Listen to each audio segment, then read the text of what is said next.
मुख्यमंत्री कन्या विवाह योजना शुभारंभ कर मुख्यमंत्री मोहन चरण माझी लगभग 200 जन दंपति सामूहिक विवाह कार्यक्रम में जोग देते। मुख्यमंत्री कन्या विवाह योजना अधीन रे हिताधिकारी दंपति मान 60,000 टंका सहायता चेक और विवाह रजिस्ट्रेशन सर्टिफिकेट देचन मुख्यमंत्री। उपमुख्यमंत्री प्रभाती परिड़ा, परिवहन मंत्री विभूतिभूषण जेना कार्यक्रम में सामिल होते। कम रोजगार और अनुसूचित जाति और जनजाति परिवार माँ बापा लगी कन्या विवाह गोटे समस्या होना नहीं रुहे, से लगी ये योजना आर्थिक सहायता दबा और गोटे मजबूत माध्यम साजबा बोली कहिछन मुख्यमंत्री। ये योजना लगी बाल्य विवाह और यौतुक प्रथा के भी लटकई हेबा।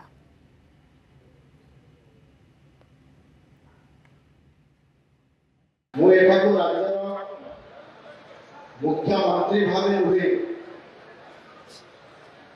जड़े पिता आउ भाई हिसाब से कारण आज राज्य सरकार नूतन भाव अणा मुख्यमंत्री कन्या विवाह योजनार ये शुभारंभ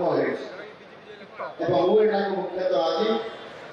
पवित्र विवाह बंधन में आबद्ध होता नवदंपति को आशीर्वाद देवा मु आसी मोर कैबिनेट मोर मंत्रिमंडल समस्त सहयोगी सहित मोर समस्त विधायक मान सहित एवं मोर सांसद सहित आज ये आपण मान पाखक मुझी आप उपमुख्यमंत्री तो आपण बड़ भौणी है जो मैंने आज विवाह वैश्य कन्या एवं ये अन्य जो मैंने भी अच्छा समस्ते पिता और माता सदृश आज आपको आशीर्वाद देवाई शुभकामना करने दाम्पत्य जीवन सुखमय हो आशीर्वाद देवाई आज आप पाखक आसी खुशी दिन दे गंजाम भई पवित्र स्थान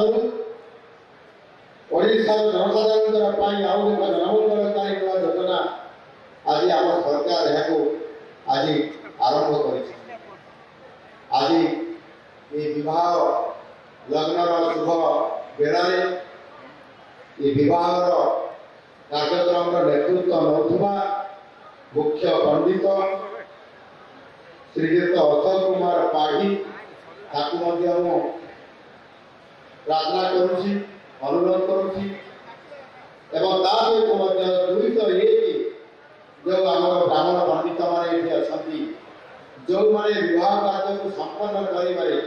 आपण मैंने लगी आपण मान शुभेच्छा अभिनंदन जनाऊँ।